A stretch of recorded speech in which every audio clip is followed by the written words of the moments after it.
वास्तु में energy flow का क्या महत्व है और ये हमारे परिवार के लिए कितना जरूरी है, आइए जानते हैं पंडित जी से।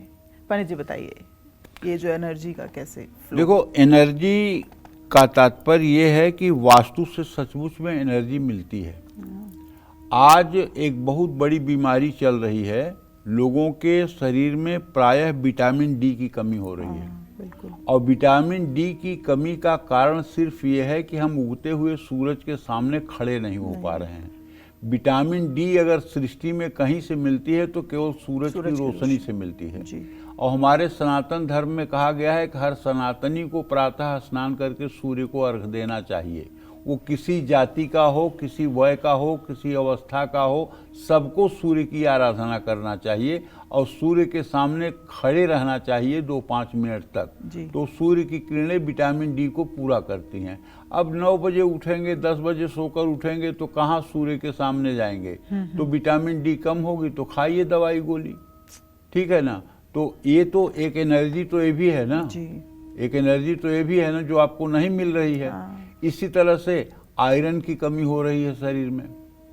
अब लोग पाश्चात्य में इतना भाग रहे हैं कि स्टील की कढ़ाई में सब्जी बना रहे हैं, लोहे की कढ़ाई का परित्याग कर दिए हैं। तो आयरन आपको लौह तत्व किस माध्यम से मिले? तो उससे भी आपका मतलब हीमोग्लोबिन गिर रहा है। नॉनस्टिक तो कहने का मतलब उत्तर और पूरब दिशा का अगर अधिक ऊर्जा वाली दिशाएं माना गया है तो पूरब दिशा में तेज है, उत्तर दिशा में गति है।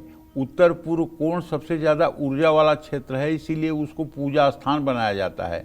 और दक्षिण दिशा में तेज कम है लेकिन ताप ज़्यादा है, इसीलिए वहाँ किचन बनाया जाता है। दक्षिण पूर्व कोण में तेज और ताप दोनों होने से ये शुद्ध स्थान बनता है।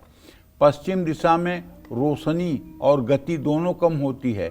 दक्षिण पश्चिम कोने में सबसे कम ऊर्जा होती है। ऊर्जा की इस प्रवाह को समझने के बाद हमें घर के ऊर्जा के प्रवाह के अनुसार ही सदस्यों के रहने और क्रियाकलापों के स्थान तय करने होंगे। घर का उत्तरी पूर्वी कोना सबसे ज़्यादा ऊर्जा वाला स्थान है। ऐसे में यहाँ रहना चाहिए, ध्यान लगाना चाहिए, मेडिटेशन करना चाहिए और ऊर्जा को सहेज कर रखना चाहिए। घर के बच्चे इस स्थान के लिए सबसे उपयुक्त हैं। पूरब और उत्तर दिशा में मिल रही सकारात्मक ऊर्जा इन्हें तेजी से विकसित करेगी। दक्षिण पूर्व दिशा में रसोई बनाने से हमेशा दक्षिण दिशा में मिल रहे ताप और पूर्व में मिल रहे तेज का लाभ मिल सकता है। इस स्थान पर चूल्हा हमेशा जलता रहेगा, स्वादिष्ट भोजन बनेगा। दक्षिण पश्चिम में घर के बड़े बुजुर्ग रह सकते हैं। बुजुर्गों की गति और ऊर्जा का स्तर दोनों कम होता है।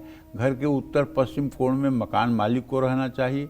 ऐसा करने से परिवार का हर सदस्य सुखी और सेहतमंद रहेगा, इसमें कोई संदेह नहीं है। इन चीज़ों को फॉलो करके आप अपने जीवन को सुखी और सफल बना सकते हैं। जय मां विंध्यवासिनी।